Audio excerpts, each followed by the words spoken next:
A father kicks out his disabled son in the forest, abandons him near a rotting cabin with nothing but a revolver and the bitter excuse that it's for his own good. As night falls and the woods close in, the son believes he's truly alone until he feels it, eyes watching him from the trees. But the one hiding in the shadows isn't just a stranger. He knows more than he should, and he's been waiting for something or someone to appear. Why is he out there? What secret is he carrying? And when the father returns, who will still be standing? The answers are darker than you think. Before we get into the story, comment below where in the world you are watching from today. The morning sun crept through the grimy kitchen window, casting long shadows across the worn linoleum floor. Dust motes danced in the pale light, swirling like tiny stars in the quiet stillness of the house. Franklin Hargrove stood at the stove, his weathered hands gripping a spatula as he watched 2 eggs sizzle in the cast-iron skillet. The steady hiss of cooking was the only sound breaking the heavy silence. Franklin's movements were mechanical, practiced from years of routine. His lined face remained expressionless as he watched the egg whites slowly turn from clear to opaque. The kitchen hadn't changed much in the past 30 years. Same yellow walls, same copper-bottomed pots hanging on their hooks, same chip in the counter where Michael had once dropped a toy truck. Only the empty spot on the wall where Eleanor's flower-printed calendar used to hang marked the passage of time. The sound of rubber wheels on linoleum announced Michael's arrival. Franklin didn't turn around as his son maneuvered his wheelchair to the kitchen table, the chair's familiar squeak echoing in the quiet room. Michael's hands were strong and sure on the wheels. He'd had plenty of practice in the 20 years since the accident. "Morning, Dad," Michael said, his voice carrying a forced cheerfulness that bounced off the walls and died in the stillness. Franklin grunted in response, sliding the eggs onto a plate and adding 2 pieces of dry toast. He moved to the table and set the plate down with a soft clink, then turned back to fix his own breakfast. "Saw a cardinal out in the maple tree earlier?" Michael tried again, picking up his fork. "Bright red, must be getting ready for spring." The words hung in the air unanswered.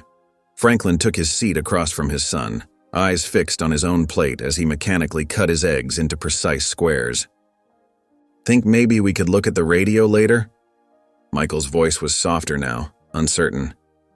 "It's been making that weird static sound again, but I bet between the 2 of us we could—" The tick of the wall clock seemed to grow louder with each passing second of Franklin's silence. Michael's words trailed off, his shoulders slumping slightly as he turned his attention to his breakfast. Franklin's fork scraped against the plate, the sound harsh in the quiet kitchen. His mind betrayed him, slipping backward in time without permission. Eleanor in their bed, her face gaunt and pale against the pillows. The horrible, wet sound of her coughing. The hospice nurse's gentle hands pulling the sheet up, closing those eyes that would never again crinkle with laughter. The weight of Eleanor's wedding ring in his palm, still warm from her finger. Franklin blinked hard, forcing the memories away. His jaw clenched as he stared at his plate, but his eyes kept drifting to that blank spot on the wall. Eleanor's calendar had always been there, marking dentist appointments and church socials in her neat handwriting. She'd put little hearts around their anniversary date every year. The silence stretched between father and son like a physical thing, heavy and suffocating. Michael pushed his eggs around his plate, the scrape of his fork seeming too loud. His shoulders were tense, his previous attempts at conversation lying dead on the kitchen floor between them. Franklin could feel his son's eyes occasionally flicking toward him, seeking some crack in the wall he'd built, some sign of the father who used to be there before grief and guilt had turned him to stone. But Franklin kept his gaze down, his movements precise and controlled as he finished his breakfast. The wall clock continued its relentless ticking, marking each second of strained silence. Sunlight crept across the floor as morning deepened, highlighting the scuffs and wear of decades of family life. Life that now felt more like a haunting than a home. Franklin's chair scraped against the floor as he suddenly pushed back from the table. His voice, when it finally came, was sharp and startling in the quiet kitchen. "Pack a bag," he said flatly, not looking at his son. Michael's fork clattered against his plate. "What?" "Pack a bag," Franklin repeated, his tone brooking no argument. "We're going for a drive. Just the two of us." Michael hesitated, his hands gripping the arms of his wheelchair. Something in his father's voice made him uneasy, but he knew better than to question further. The wall clock ticked on as father and son regarded each other across the breakfast table, one sitting rigid and unreadable, the other uncertain but resigned. Without another word, Franklin turned and walked out of the kitchen, leaving his son alone with half-eaten eggs and the weight of unspoken words. The morning air was crisp as Franklin and Michael made their way to the old pickup truck parked in the gravel driveway. Its red paint had long since faded to a dull rust color, patches of bare metal showing through like old scars. The wheelchair lift, a sturdy metal platform Franklin had installed back when Michael first came home from the hospital, creaked under the weight as Michael rolled himself into position. Franklin watched silently as his son operated the lift with practiced ease, his strong arms guiding the wheelchair onto the platform. The mechanical whir seemed too loud in the quiet morning, drawing unwanted attention from Mrs. Peterson next door, who was watering her petunias. Franklin turned away from her concerned gaze, busying himself with securing the duffel bag behind the seat. Inside the truck cab, Michael settled himself, his movements careful and deliberate as he positioned his legs. The familiar scent of old leather and engine oil filled the small space. Franklin climbed into the driver's seat, the springs groaning beneath him. He turned the key and the engine coughed to life, settling into a rough idle. They pulled out of the driveway in silence. The town rolled past their windows, Pete's Gas and Grocery with its faded signs, the boarded-up Wilson's Hardware where Franklin used to buy nails by the pound, Mary's Diner where Eleanor had worked as a waitress when they were first married. Everything looked tired, worn down by time and neglect. "Are we heading to the VA?" Michael asked, breaking the heavy silence. His voice was careful, measured, like someone testing thin ice. Franklin kept his eyes on the road, his hands tight on the steering wheel. The question hung in the air unanswered as they passed the town limit sign. "Is this about Mom's place?" Michael tried again after a few minutes. "I know you've been talking about selling." "Just a drive," Franklin cut him off, his voice gruff. The words felt like gravel in his mouth. The truck ate up mile after mile of winding Appalachian road. Mountains rose around them, their slopes thick with early spring growth. The pavement curved through valleys and along ridgelines, each turn taking them further from familiar territory. Franklin's mind wandered as he drove, slipping backward through time without his permission. The hot, wet air of Vietnam closed around him. The weight of his pack, the constant tension in his shoulders waiting for something to go wrong. Then Eleanor's face drawn with pain but still trying to smile, telling him it wasn't his fault, that he'd done his best. The memory of that night 3 years ago hit him like a physical blow. Michael calling from the garage where he worked late shifts, asking for a ride home because his car wouldn't start. Franklin refusing, telling him to figure it out himself, to be a man about it. The phone call 2 hours later from the hospital. The shame rose in his throat like bile. He'd failed them both, Eleanor and Michael. Couldn't protect them, couldn't save them. Eleanor was gone now, and Michael. Franklin glanced at his son, who was staring out the window at the passing landscape. Michael, who needed help with everything, who couldn't even stand on his own 2 feet. The thought burned like acid in Franklin's chest. This was mercy, he told himself. Better to make a clean break than to watch Michael waste away, dependent and helpless. Better to force him to be strong than to enable his weakness. The thoughts felt rehearsed, like lines from a play he'd been practicing in his head. Michael shifted in his seat, his forehead creasing with concern as he looked out at the unfamiliar territory. They'd passed the last town miles ago, and now the forest pressed close to the road on both sides. Old growth trees towered above them, their branches creating a green tunnel that swallowed the truck's rumbling passage. "Dad?" Michael's voice was quieter now, tension evident in the single syllable. "I don't recognize this area." Franklin said nothing, but his knuckles whitened on the steering wheel. The truck's tires crunched over loose gravel as he turned onto a narrow dirt road, barely more than a trail through the woods. Branches scraped against the truck's sides like fingernails on metal. The engine's rumble echoed off the close-pressing trees as Franklin guided the truck deeper into the forest. Finally, he pulled to a stop in a small clearing, cutting the engine. The sudden silence was absolute except for the high, clear notes of birdsong and the metallic ticking of the cooling engine. Without a word, Franklin opened his door and stepped out into the forest shadows, leaving Michael alone in the cab with his growing unease. The forest floor squelched beneath the wheelchair's wheels as Franklin pushed Michael deeper into the wilderness. Thick brambles scratched against the metal frame, and fallen leaves crunched under their passage.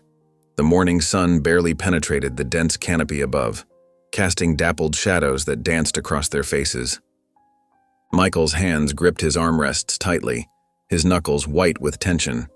His eyes darted between the twisted trees and overgrown path, trying to make sense of their surroundings. The air was thick with the smell of damp earth and rotting vegetation. "What is this place?" Michael's voice quivered slightly, breaking the heavy silence. The question hung in the air, met only by the distant call of a crow and the steady crunch of Franklin's boots. Franklin's weathered face remained impassive, his jaw set in a hard line as he navigated around a fallen log.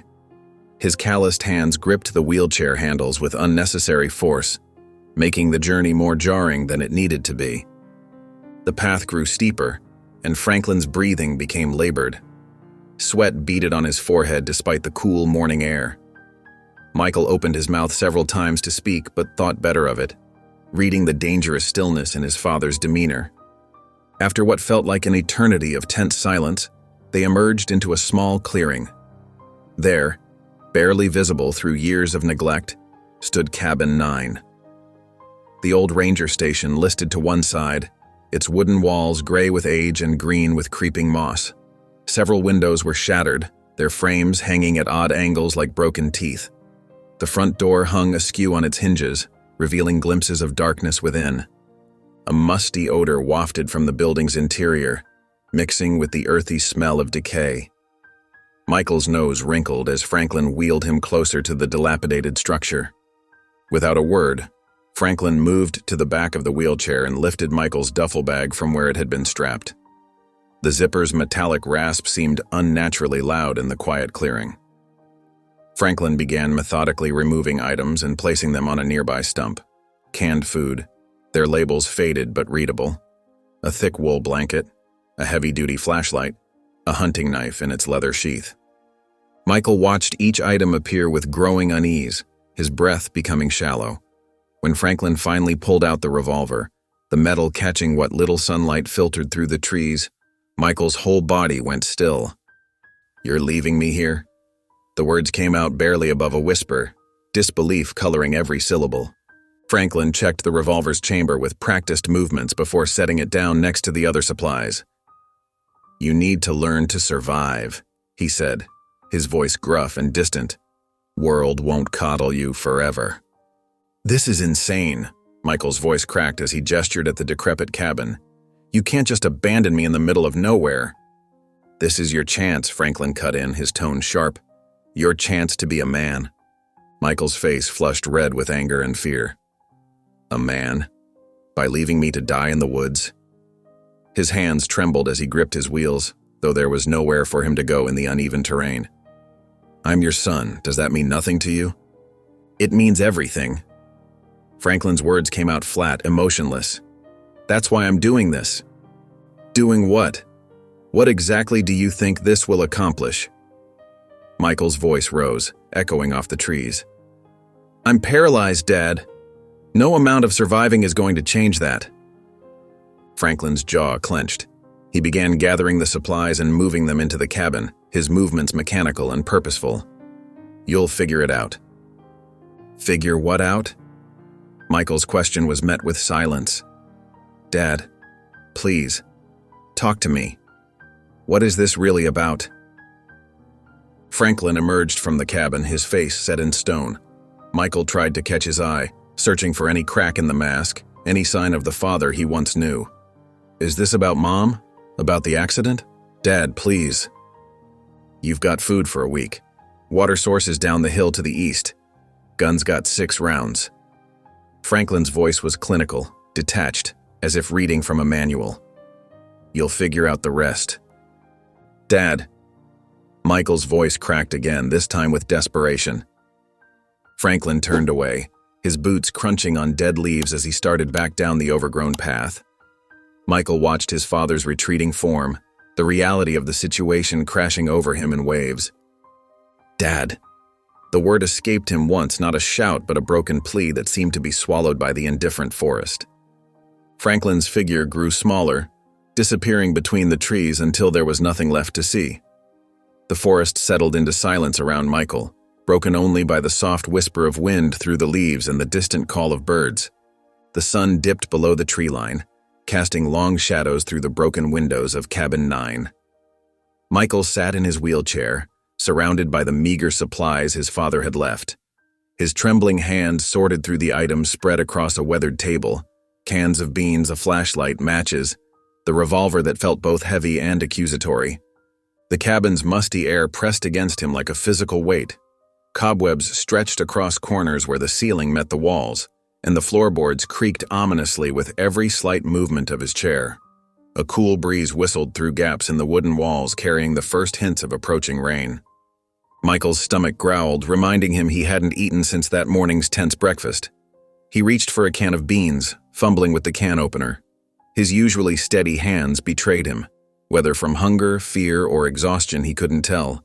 The metal opener slipped, slicing a jagged path across the can's top. Dark liquid splashed across his lap and the floor, the beans tumbling out in a messy heap. "No, no, no," he muttered, trying to salvage what he could.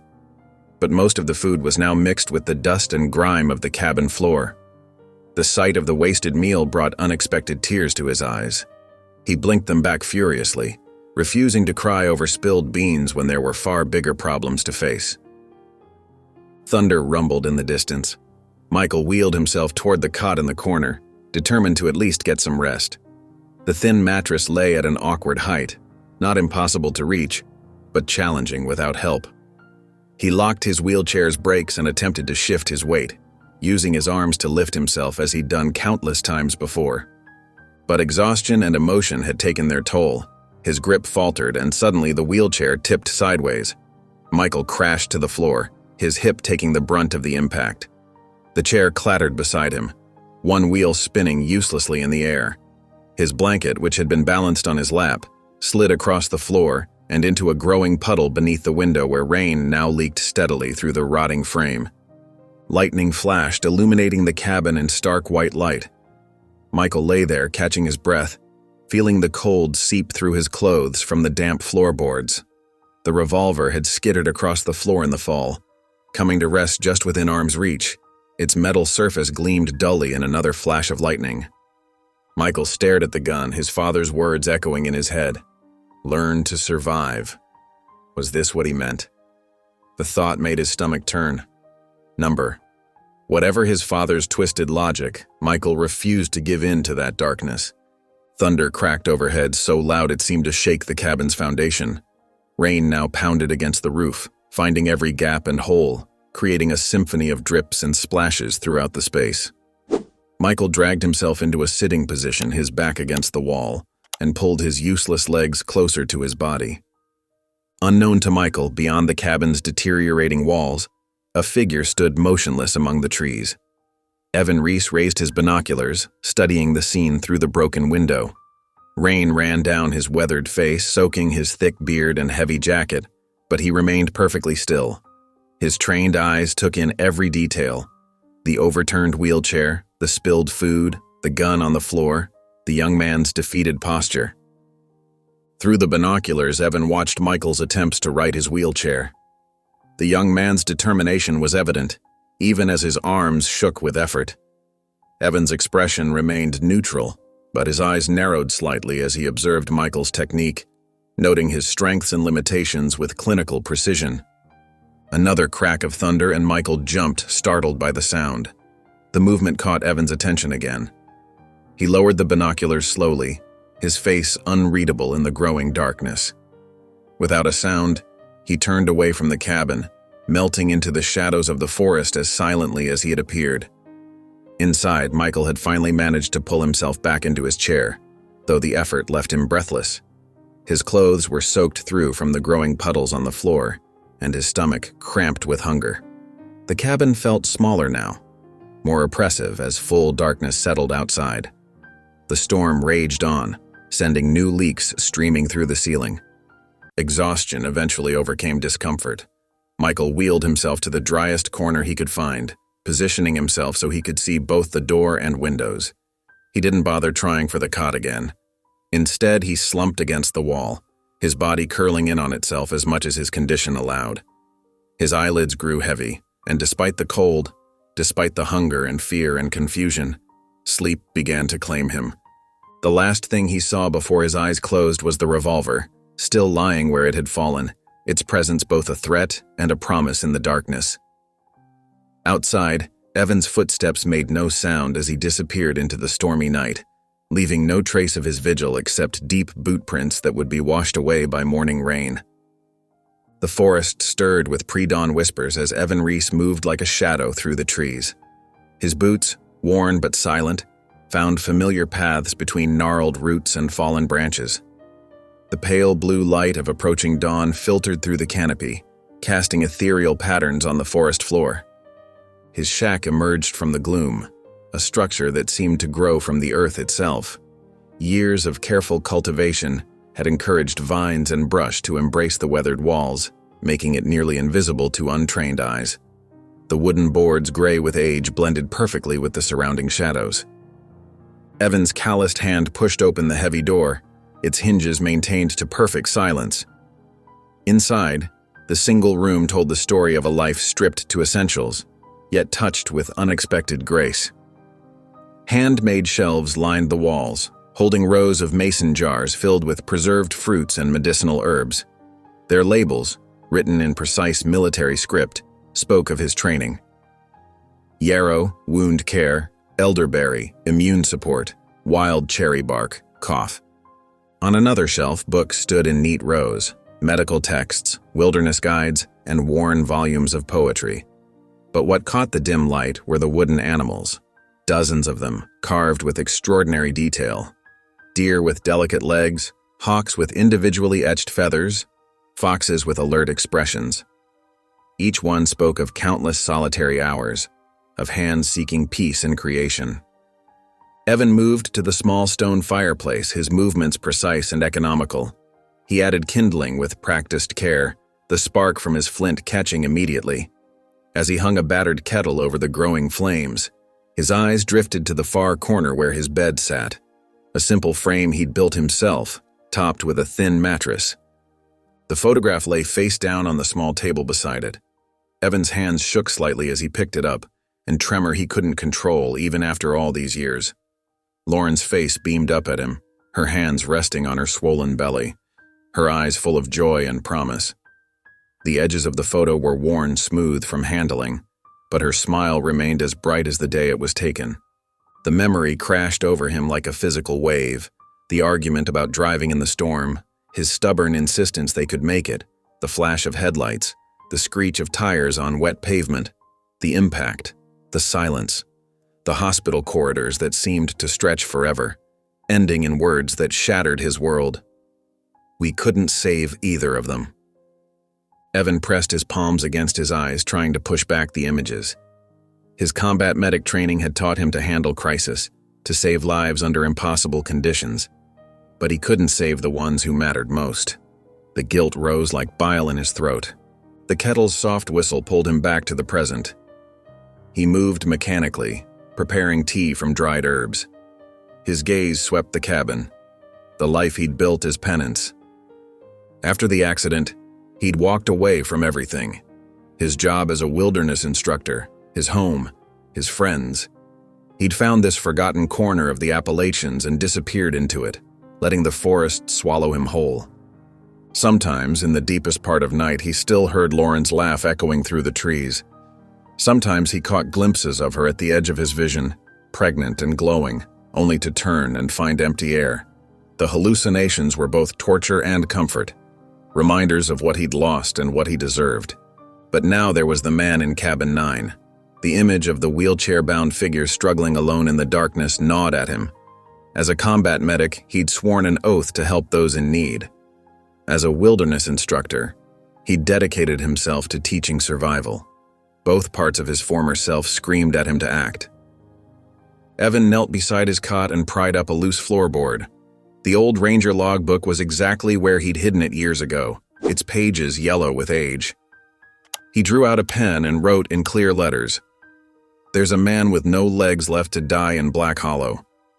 Cabin 9 inches. The words stared back at him, an accusation and a call to action. The hike to the ridge took 20 minutes.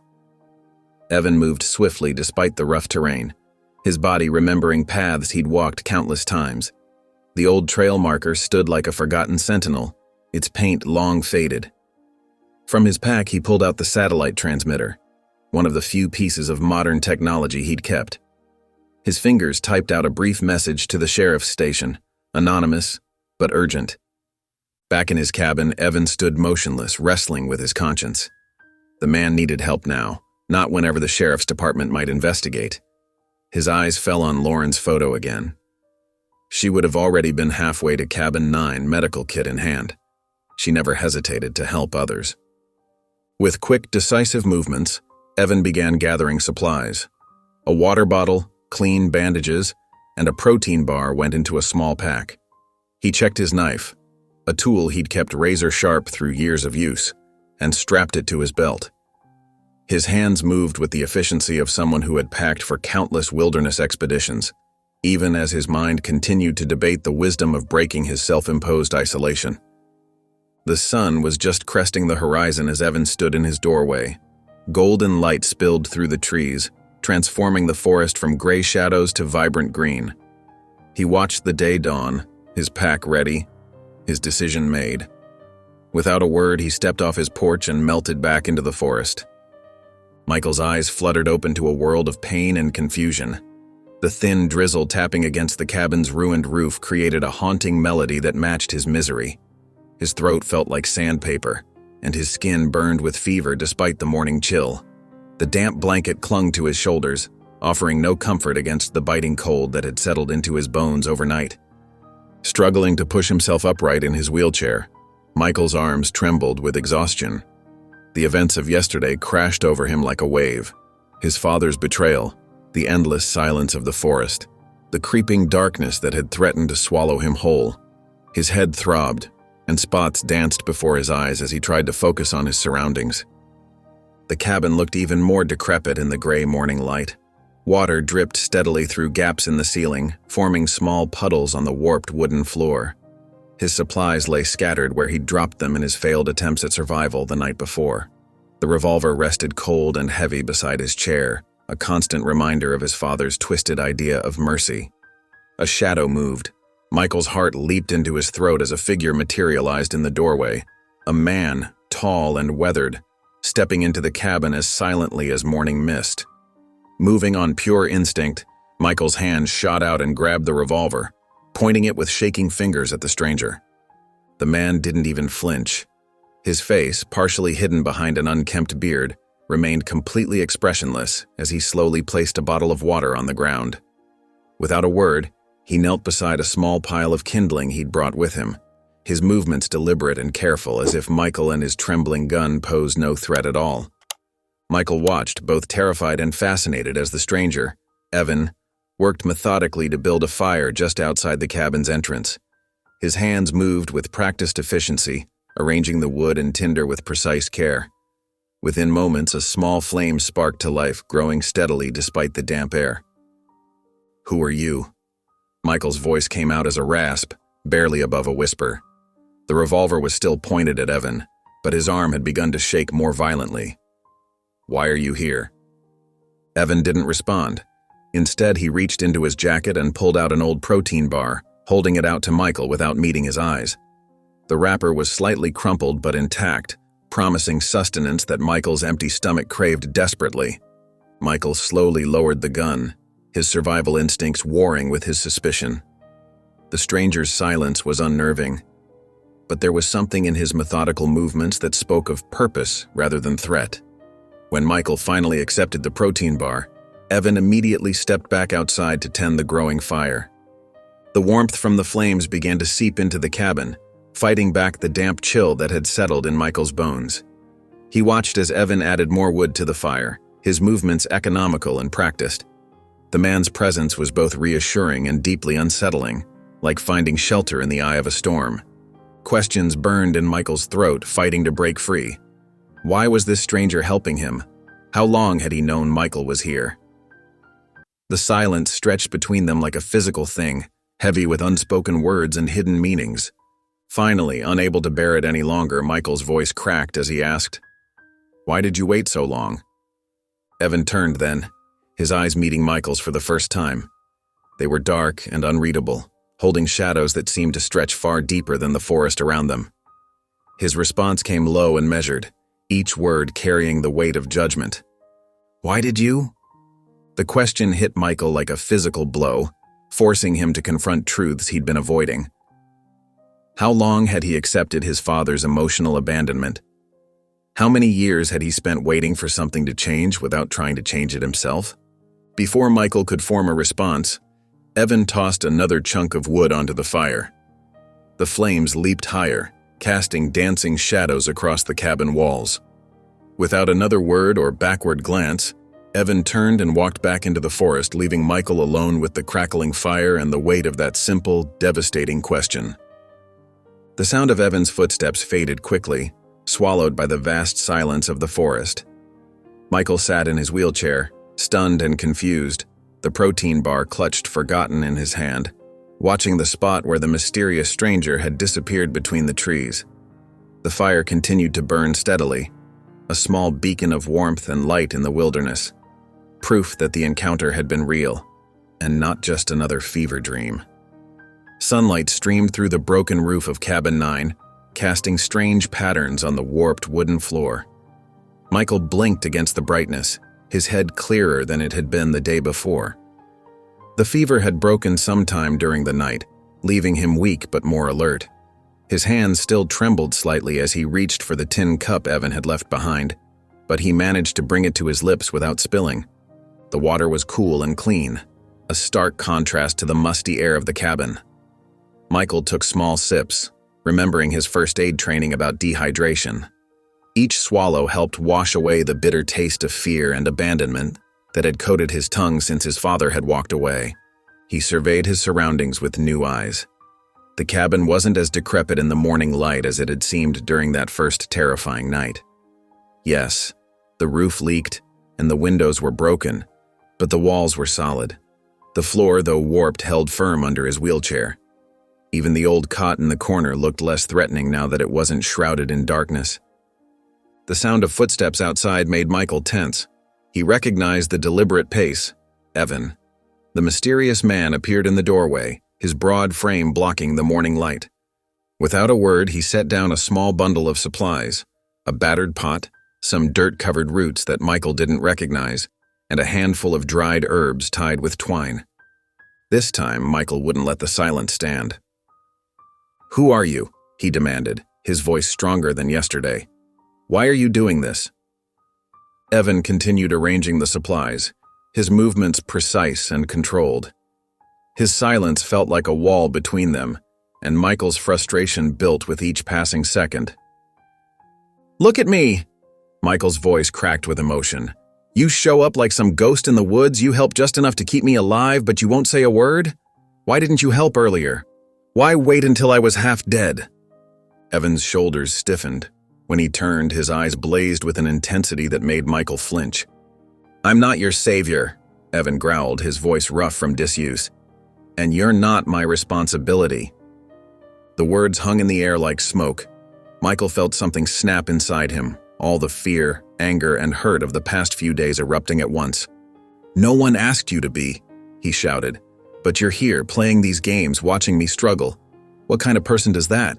Were you enjoying the show?" Evan's face darkened. "Games?" He stepped closer, looming over Michael's wheelchair. "You think this is a game? I've watched you sit there, waiting to die, not even trying to help yourself. You had supplies. You had a weapon. But what did you do? You curled up and waited for someone to save you. What was I supposed to do?" Michael's voice rose higher. "I can't walk. My own father dumped me here like garbage. And you let him. Evan's words cut like a knife. You've been letting people decide your worth your whole life. I see it in every move you make, every word you don't say. You're so used to being helpless. You've forgotten how to fight. Michael's hands gripped his wheelchair arms until his knuckles turned white. You don't know anything about me.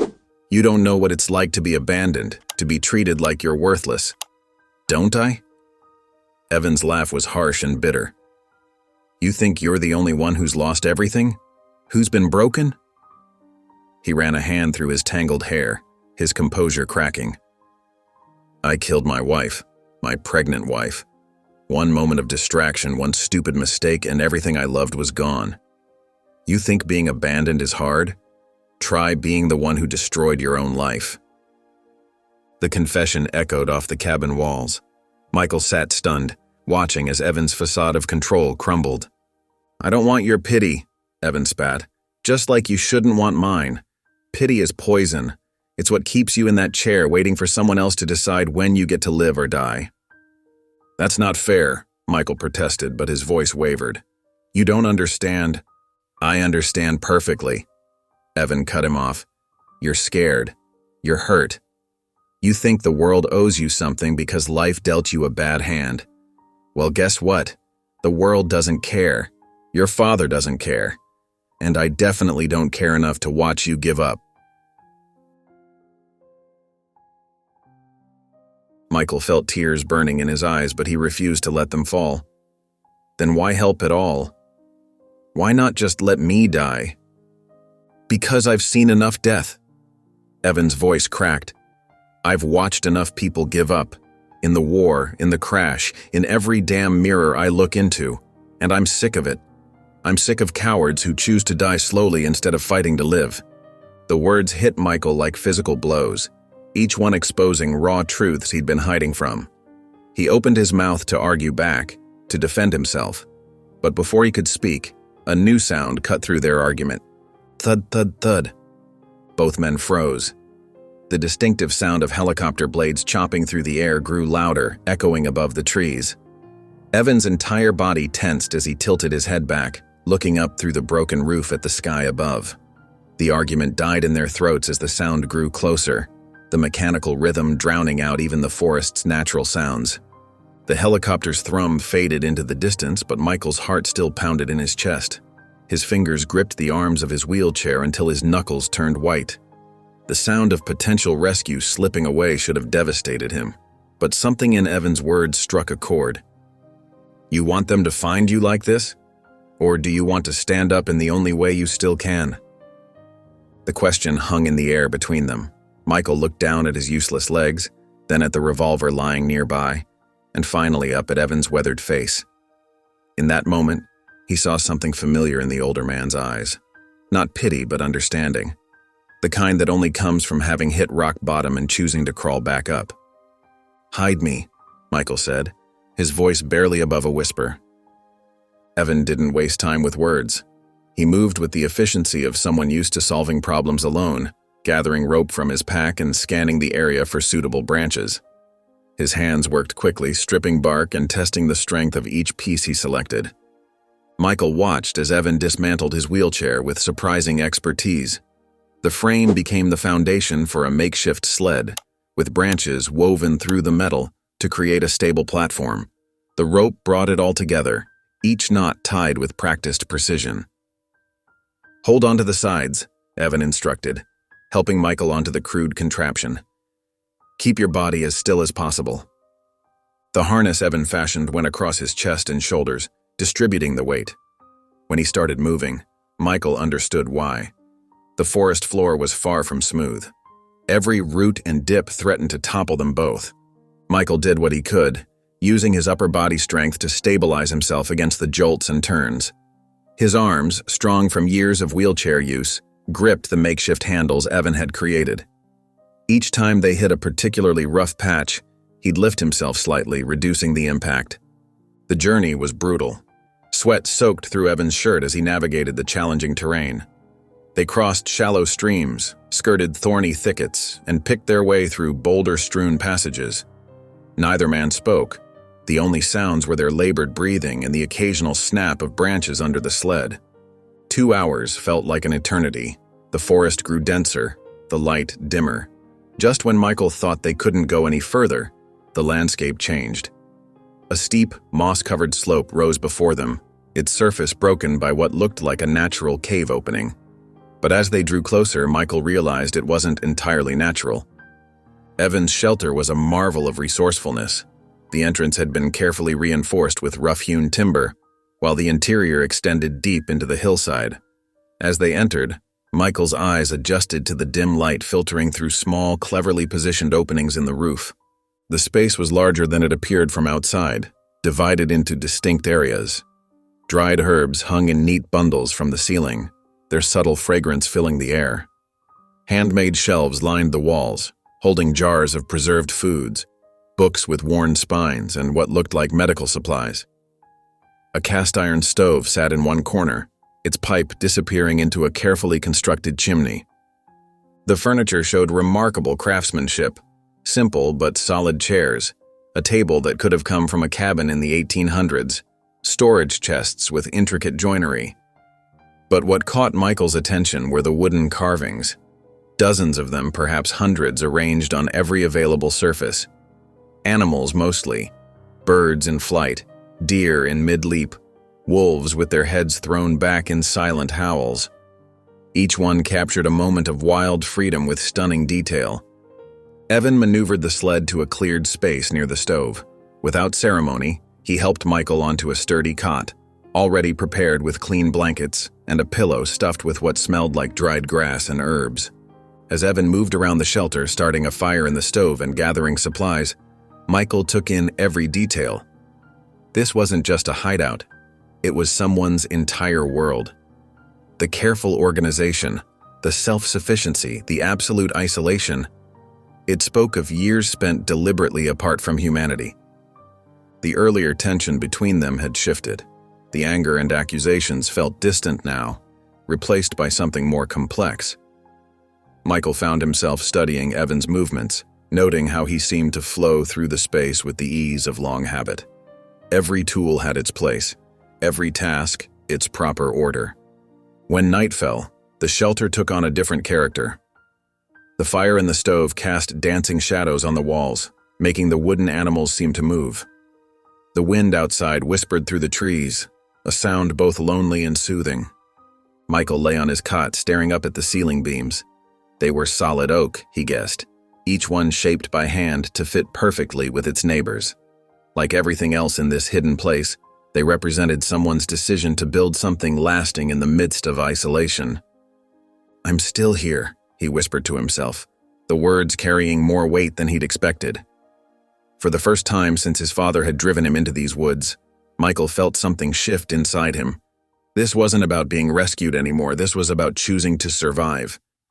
Dawn crept over the forest, painting the frost-covered windows with pale light. Michael stirred on his makeshift bed, muscles aching from yesterday's journey. The shelter felt different in the morning light, more real, less threatening. The fire had died during the night, leaving only cold ashes in the crude stone hearth. "Get up." Evan's voice cut through the silence. He stood by the door, already dressed in his worn canvas jacket, a collection of items in his arms. Michael pushed himself up, wincing at the soreness in his shoulders. The cold bit at his exposed skin, making him wish for the warmth of his bed back home. But that thought brought memories of his father, of betrayal, so he pushed it away. "First lesson," Evan said, dropping a handful of materials beside Michael. "Water. You can't last 3 days without it." He showed Michael a crude filter he'd constructed, layers of charcoal, leaves, and sand packed into a hollow piece of wood. No explanation of how it worked, just watch. They made their way to the creek, Michael dragging himself along using his arms while Evan walked ahead, never offering help. The ground was rough, pine needles and rocks digging into Michael's palms. By the time they reached the water's edge, his hands were already raw. "Show me what you saw," Evan commanded, stepping back. Michael positioned himself by the creek, trying to remember how Evan had held the filter. His arms shook as he dipped it into the cold water, watching it slowly seep through the layers. The first attempt produced muddy liquid. Wrong. Again.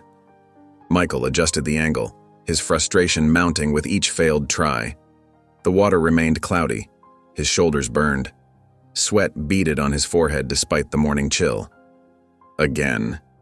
Finally, after what felt like hours, clear water dripped from the bottom of the filter. Michael caught it in a tin cup, his hands trembling from exertion. He looked up at Evan, but the older man's face remained impassive. "Fire next," was all he said. Back at the shelter, Evan demonstrated the use of flint and steel, his movements quick and precise. The spark caught the tinder instantly, growing into a small flame. He extinguished it with dirt. "Now you." Michael's first attempts produced nothing but weak sparks that died before reaching the tinder. His fingers, already sore from the water filtering, fumbled with the flint. Each failure brought a fresh wave of shame. "Your angle's wrong," Evan said flatly. Again. The morning stretched into afternoon. Michael's hands developed blisters that burst and bled. Still, he struck the flint. Again. Again. The sun moved across the sky, shadows lengthening through the trees. His arms felt like lead. Near dusk, a spark finally caught. The tiny flame danced in the tinder and Michael's heart leaped. He carefully fed it small twigs, just as Evan had shown him. When the fire took hold, he looked up, seeking... What? Approval? Acknowledgement? Evan simply nodded once and stood. "Tomorrow we work on mobility." He disappeared into the back of the shelter, leaving Michael alone with his small victory. As darkness fell, Evan returned with 2 sturdy branches, roughly shaped into crude crutches. "Practice," he said, setting them beside Michael's bed. Long after Evan had gone to sleep, Michael lay awake, his body screaming with pain. Silent tears tracked down his face. Not just from the physical hurt, but from something deeper. He was crying for his useless legs, for his father's betrayal, for his own weakness. But mostly, he cried because he found himself wanting Evan's approval, and hating himself for needing it. The tears eventually stopped. Michael gripped the makeshift crutches and dragged himself toward the door. 10 feet, just 10 more feet than yesterday. His arms trembled violently. Sweat dripped from his forehead despite the cold, but he moved.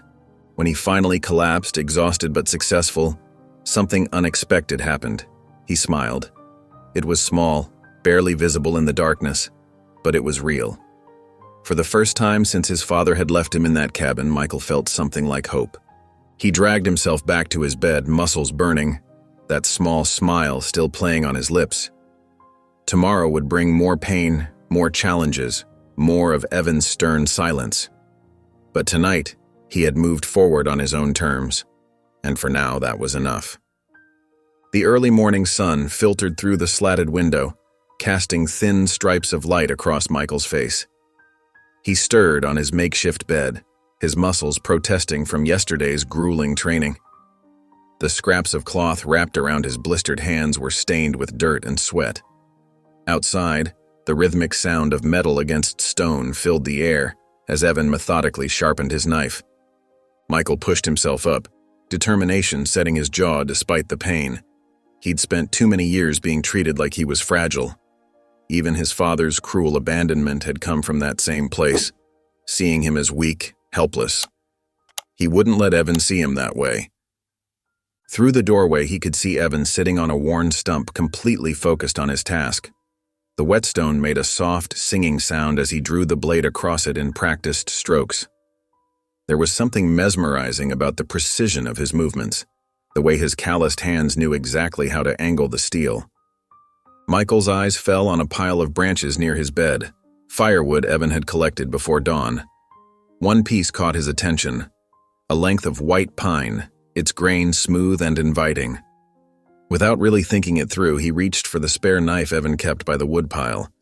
The handle felt clumsy in his inexperienced grip, but Michael was too eager to care. He wanted to create something, to prove he could do more than just survive. The wood seemed to ask for shape, and his hands itched to give it form. He began carving, trying to mimic Evan's sure movements from memory. The blade caught and stuttered against the grain. Michael gritted his teeth, pressing harder, willing the wood to yield. His wrapped hands made it difficult to feel the subtle changes in the wood's texture. The knife slipped. Pain exploded across his palm as the sharp edge sliced deep into flesh. Blood welled up immediately, bright red against pale skin. "God!" Michael gasped, dropping the knife with a clatter. Evan appeared in the doorway like a shadow, moving with urgent purpose. His eyes took in the scene in one swift sweep. The blood, the dropped knife, Michael's shocked expression. Without a word, he crossed the room in 3 quick strides. Rough hands grabbed Michael's wrist, turning the injured palm upward. Evan's touch was firm but careful as he examined the wound. His face showed no judgment, only focused concentration. It was the face of someone who had seen far worse, who knew exactly what needed to be done. Michael watched, slightly dazed, as Evan retrieved a worn medical kit from beneath his bed. The man's movements were precise, economical. He cleaned the cut with practiced efficiency, applying pressure until the bleeding slowed. His fingers moved with surprising gentleness as he stitched the deeper part of the gash. The silence stretched between them, broken only by Michael's occasional sharp intake of breath. There was something almost intimate about watching someone tend to your wounds, a forced vulnerability that made Michael increasingly uncomfortable. All his frustration and fear suddenly bubbled to the surface. "I didn't ask for this," he muttered, voice thick with emotion. The words carried more weight than just the cut hand. They held years of rage at his disability, at his father's rejection, at being left in these woods to die or survive. Evan's hands stilled for just a moment as he wrapped clean bandages around Michael's palm. When he spoke, his voice was quiet, almost distant. "Neither did I." Those 3 words changed everything. They weren't defensive or angry. They were raw, with truth. For the first time, Michael saw past Evan's stoic exterior to glimpse something broken underneath. This man wasn't just some wilderness hermit playing games with him. He was someone who understood loss intimately. The silence that followed felt different. The hostility that had crackled between them since the beginning softened into something else, a mutual recognition of pain. Neither man spoke as Evan finished bandaging the wound, but the air in the small shelter felt heavier with unspoken understanding. As evening settled over the forest, exhaustion finally pulled Michael into uneasy sleep. Evan sat by the dying fire, his weathered hands absently turning the photograph he kept hidden during the day. Lauren's smile beamed up at him, frozen in time, her hands resting protectively over her swollen belly. The memories came rushing back, screeching tires, shattering glass. Her scream cut terribly short. The flashing lights of emergency vehicles painted everything in surreal bursts of red and blue. Evan jolted awake, gasping, his heart hammering against his ribs. He hadn't realized he'd dozed off. His fingers clutched the photograph so tightly the edges crumpled. The fire had burned down to embers, casting weak orange light across the shelter's walls. He stared into the dying flames, his eyes hollow with remembered grief. The afternoon sun cast long shadows through the shelter's windows as Michael sat alone, absently stirring a bowl of boiled roots and herbs Evan had left behind. The earthy smell filled the small space, mixing with the lingering scent of wood smoke from the morning's fire. His bandaged hands ached less today, though the cut on his palm still stung. He'd been here for days now, but this was the first time Evan had left him completely alone. The silence felt different without the older man's brooding presence. Michael's eyes wandered around the shelter, taking in details he hadn't noticed before. The precise arrangement of dried herbs hanging from the rafters, the neat stack of handmade bowls, the worn books carefully protected from moisture on a high shelf. Pushing his empty bowl aside, Michael gripped the edges of his makeshift seat and shifted his weight. His arms, stronger now from days of survival training, helped him maneuver across the rough wooden floor. Something caught his eye, faint scratch marks near Evan's cot, as if it had been moved repeatedly. Michael hesitated. The privacy of this shelter felt sacred somehow, like a church or a confession booth. But curiosity gnawed at him. Using his upper body strength, he pulled himself closer to the cot, and lifted its frame slightly. Sure enough, one floorboard looked different from the others, lighter around the edges where it had been lifted many times. His heart beating faster, Michael worked his fingers into the gap and lifted the board. Beneath it lay a wooden box, lovingly crafted but weathered with age, covered by a faded cloth that might once have been blue. The cloth felt soft under his calloused fingers as he carefully removed it. The box opened with a gentle creak. Michael's breath caught in his throat. Inside, nestled in soft fabric, were the most beautiful wooden carvings he'd ever seen. Each animal was small enough to fit in his palm but carved with extraordinary detail. An owl with individually etched feathers, a deer whose eyes seemed alive with gentle wisdom, a fox with a coat so perfectly textured it almost appeared soft. "These aren't just carvings," Michael whispered to himself. "They're love made solid." Beneath the animals lay a photograph, its edges worn smooth from handling. A woman smiled up at him, radiant with life and joy. Her hand rested protectively over her pregnant belly, her eyes bright with dreams of the future. Lauren. This had to be Lauren, the wife Evan had mentioned in his fever dream mutterings at night. Behind the photo, Michael found a birth announcement never sent. The paper was crisp, as if it had been preserved in time. Mark and Lauren Reese joyfully announced the arrival of their daughter. The rest remained blank, waiting for a name that would never be written, a joy that would never be shared. Michael's throat tightened. The weight of Evan's loss pressed down on him like a physical thing. This wasn't just a hermit's hideaway. It was a shrine to a future that had died. Every careful carving, every preserved memory spoke of a man who'd lost not just his family, but his whole world. With trembling hands, Michael began returning everything exactly as he'd found it. As he lifted the last few carvings, a small wooden rabbit slipped free and tumbled into his lap. He reached to return it, then froze at the sound of footsteps approaching outside. Quickly, Michael replaced the box and the cloth, making sure the floorboard sat flush. He pushed himself back from the cot just as Evan's heavy boots crossed the threshold. The rabbit remained hidden in the folds of his shirt. Evan stepped inside, arms full of firewood. His sharp eyes immediately noticed the slightly shifted position of his cot. His gaze darted to the floorboard, then to Michael's face. Michael met his look steadily, neither admitting nor denying anything. Evan said nothing. He walked past Michael and set down the bundle of firewood with a solid thud. The weight of unspoken understanding filled the shelter like smoke. In Michael's lap, hidden from view, his fingers traced the delicate curves of the wooden rabbit, a small piece of Evan's heart he hadn't meant to steal. The rain drummed steadily on the tin roof of Evan's shelter, creating a gentle rhythm that mixed with the soft crackling of the fire. Steam rose from the kettle as Evan poured hot herbal tea into 2 wooden cups, the rich scent of pine needles and mint filling the small space.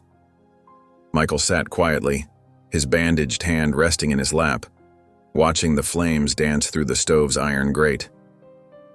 The shelter felt smaller tonight, more confined, as if the weight of unspoken words pressed against the walls.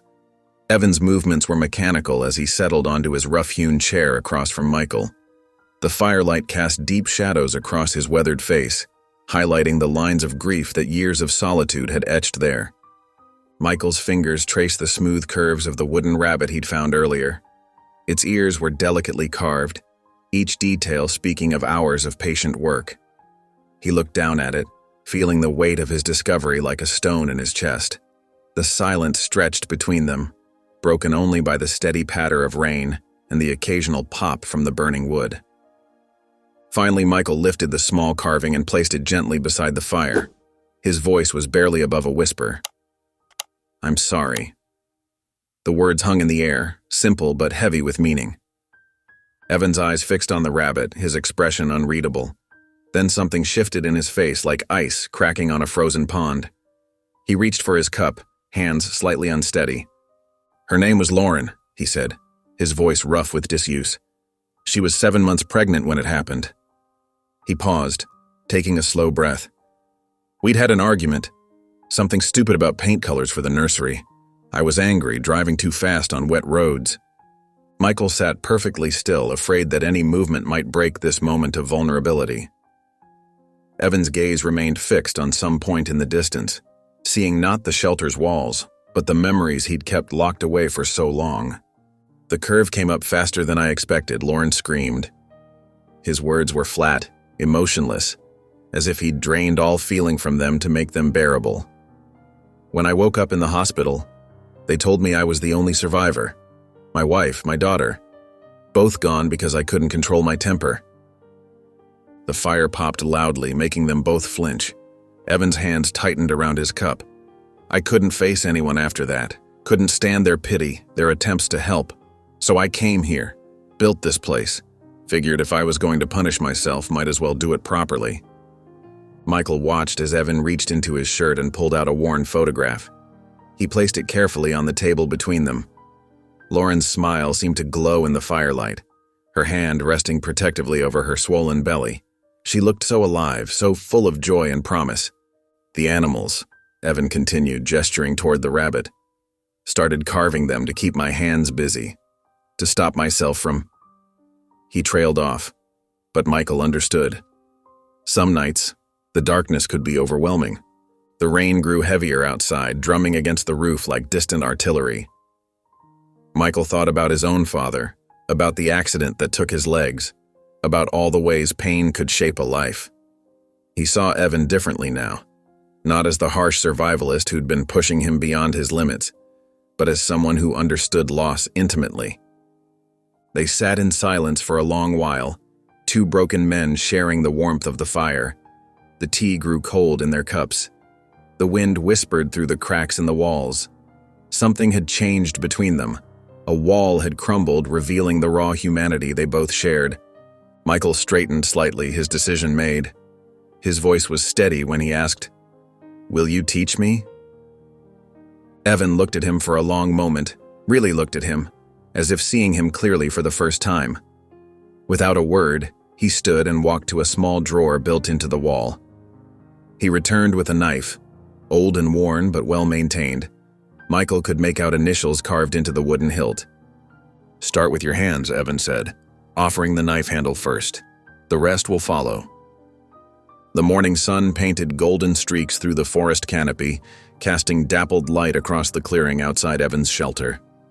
The air held that special mountain crispness that made every breath feel clean and new.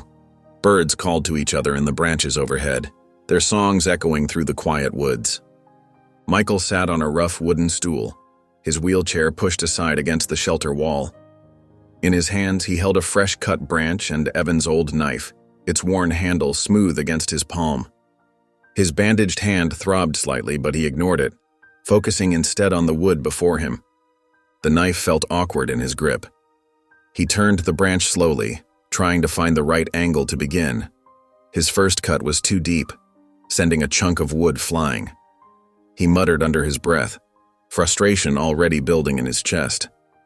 From the corner of his eye, he could see Evan watching from the shelter doorway, arms crossed, expression neutral.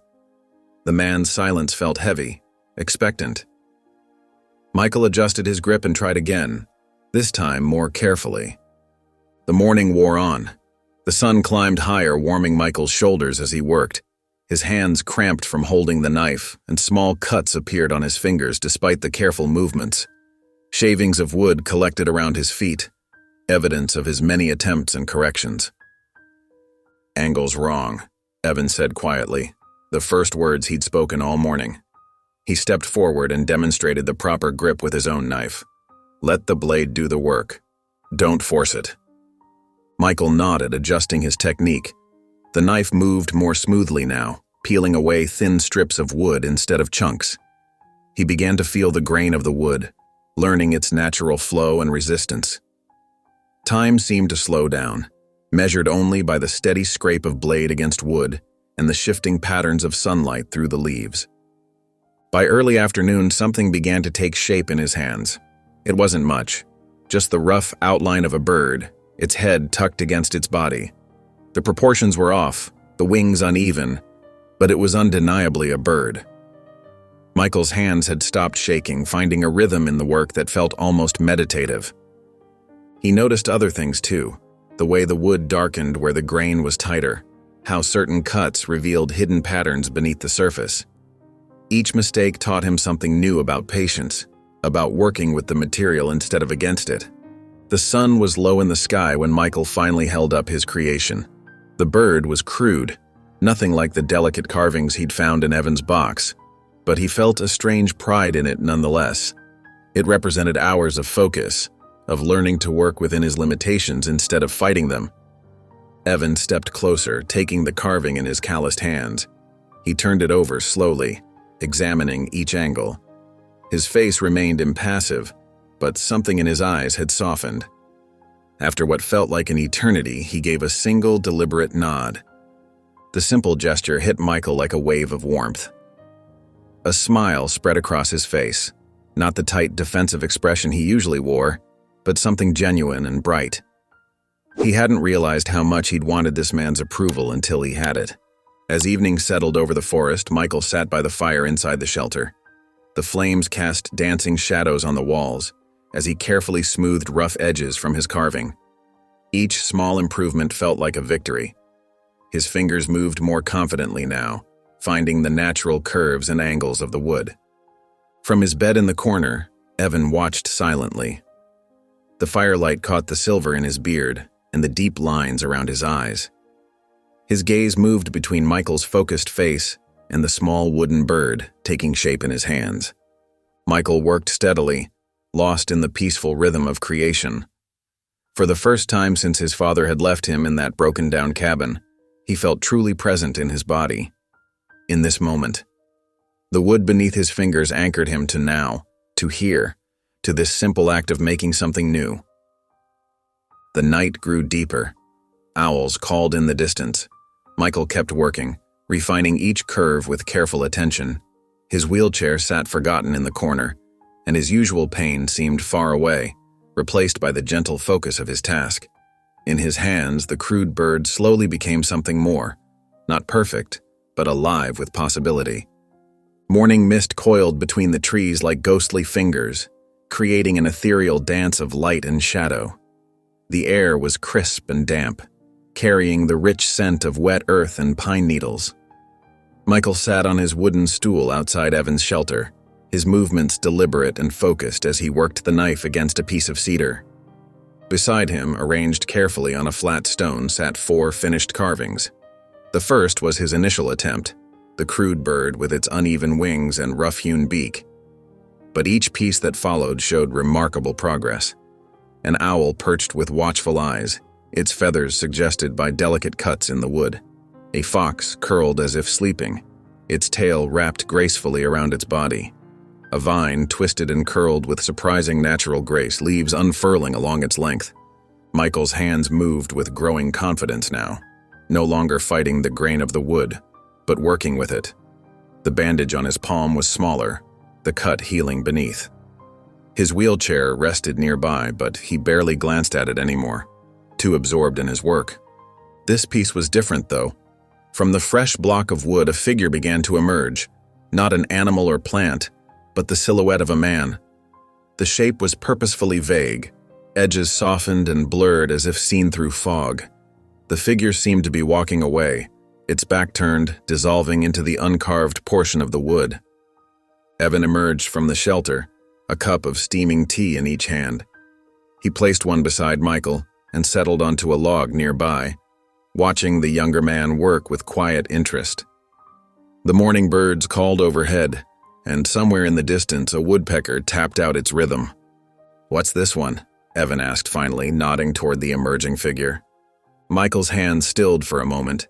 He didn't look up when he answered, "My father." His knife resumed its careful strokes. "I never saw him clearly, just always leaving." The words hung in the cool morning air. Evan sipped his tea, waiting. "Even before he left me at the cabin," Michael continued, his voice steady but quiet, "he was always walking away. After my accident, after Mom died, it's like he couldn't stand to look at me, like I reminded him of everything he couldn't fix." Evan set his cup down, leaves crunching under his boot. "Some men break when they can't control things," he said. "They mistake running for strength." Michael's knife scraped softly against the wood. "You know what's funny? I used to have these dreams where he'd just Look at me. Really look at me. Say he was proud. He gave a small, bitter laugh. Even in my dreams, I knew it wasn't real. Pride, Evan said carefully, isn't always where we look for it. He watched Michael's hands move over the carving. Sometimes it's in what we build from the broken pieces. They sat in companionable silence for a while, the only sounds being the whisper of steel against wood and the gentle mountain breeze in the trees. Michael worked on the figure's shoulders, deliberately making them hazy, undefined. I used to think, Michael said eventually, that if I just tried harder, was stronger somehow, he'd stay, that I could earn his love. His knife paused. Took me years to realize that wasn't my job. Evan leaned forward, elbows on his knees. You're more of a man than most I've known, he said quietly. Takes real strength to face what hurts you, to make something beautiful from it. Michael's hands trembled slightly, but he kept working. The figure in the wood seemed to be fading into mist, its edges soft and uncertain. It was both present and absent, just like the real Franklin had been. They talked more as the morning wore on, their words careful but honest. About betrayal, about the weight of expectations never met, about forgiveness, not as a gift to others, but as a way to free yourself. Their shared pain became a bridge between them, built word by word, silence by silence. The carving took shape slowly, becoming something more than just Franklin's silhouette. It was memory made solid, grief given form. Every cut of the knife was like speaking a truth they'd both carried too long alone. As afternoon light filtered through the trees, Michael set the finished piece beside the others. Evan studied it thoughtfully, seeing not just the technical skill, but the emotion carved into every line. The figure seemed to be both walking away and dissolving, caught between presence and absence, a perfect capture of loss. They prepared dinner together, moving around each other with the easy rhythm they'd developed. The fire crackled in the small stove, and the shelter felt warmer somehow, more like a home than a hiding place. Night settled over the forest like a heavy blanket. They sat by the fire, the day's carvings arranged on a shelf Evan had built, when something rustled outside. Evan's body tensed immediately, his hand reaching for the knife at his belt. He held up a finger to his lips, motioning for Michael to stay still. A shadow moved past the window, quick and dark. The temperature seemed to drop suddenly, making the fire's warmth feel distant and thin. Michael's heart pounded as he watched Evan rise silently, knife ready, eyes fixed on the darkness beyond the glass. A low fog clung to the treetops like a ghostly blanket, turning the morning forest into a maze of shifting shadows and muted light. Evan moved with practiced silence through the underbrush, his weathered boots finding secure footing on the damp earth as he gathered fallen branches for the morning fire. The woods were quiet, except for the occasional call of a chickadee and the soft rustle of leaves in the breeze. He had just stooped to examine a promising piece of oak when he heard it, the distant crunch of tires on gravel, slow and deliberate. The sound was unmistakable in the stillness of the forest, and it didn't belong here. Evan's body tensed instinctively, his muscles coiling like a spring as years of combat training kicked in. Dropping the wood silently, he melted into the shadows of a thick rhododendron bush. His movements were fluid and practiced, leaving barely a trace as he navigated through the dense vegetation toward the source of the sound. The fog worked to his advantage, providing additional cover as he made his way to higher ground. Reaching a rocky ridge that overlooked one of the narrow access trails, Evan pressed himself flat against the earth. Below, through gaps in the morning mist, he spotted the vehicle, an old pickup truck, its red paint dulled by years of sun and weather. It had stopped near the abandoned ranger station, its engine ticking as it cooled. The driver's door creaked open and Franklin Hargrove stepped out. Even from this distance, Evan could see the man was a mess. His clothes were wrinkled and dirty, his gray hair uncombed.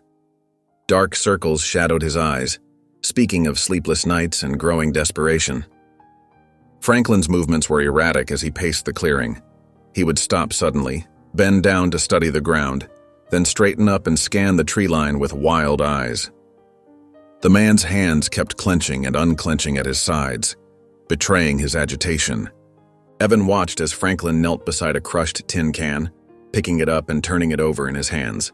The older man's shoulders seemed to sag under an invisible weight.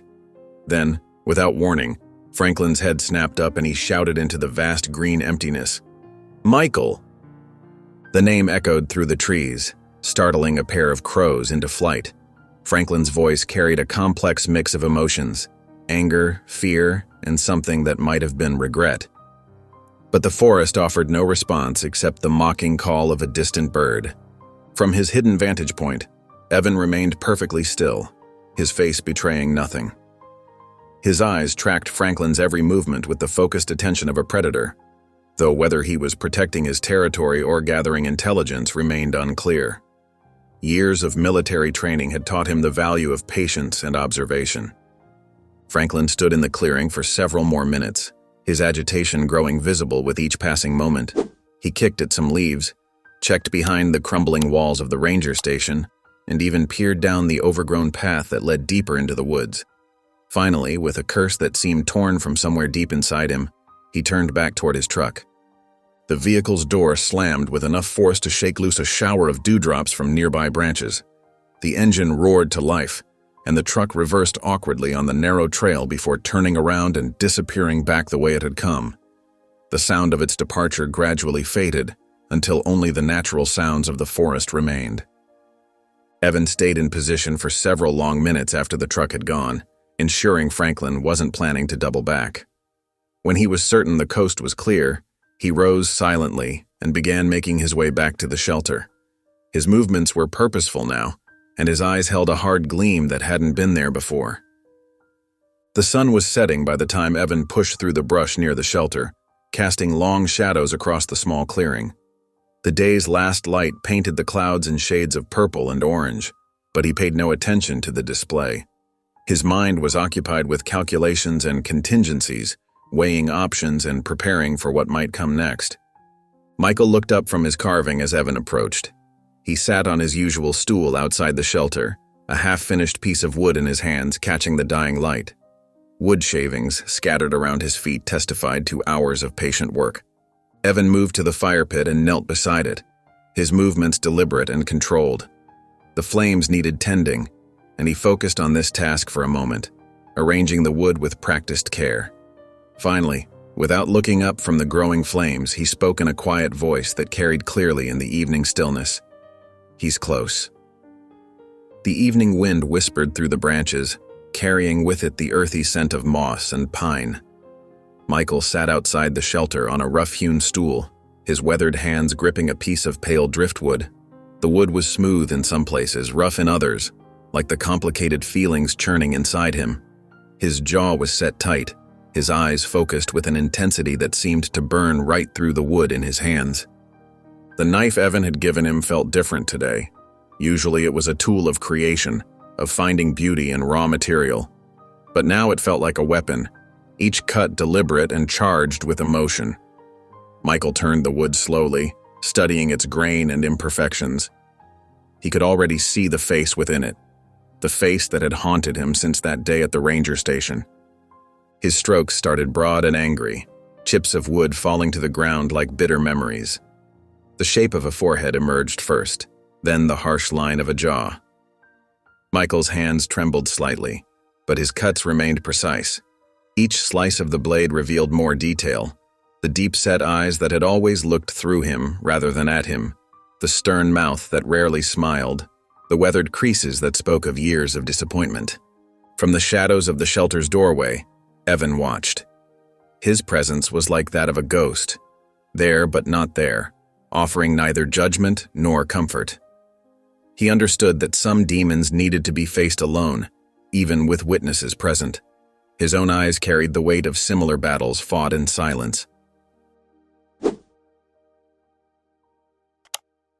As the sun dipped lower, casting long shadows through the trees, Michael's carving took on haunting detail.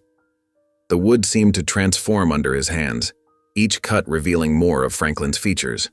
The stern brow, the hard lines around the mouth, the cold eyes that had dismissed him so many times, they all emerged from the pale surface of the driftwood, captured with uncomfortable accuracy. Sweat beaded on Michael's forehead despite the cool evening air. His breathing was heavy, not from physical exertion, but from the emotional weight of what he was doing.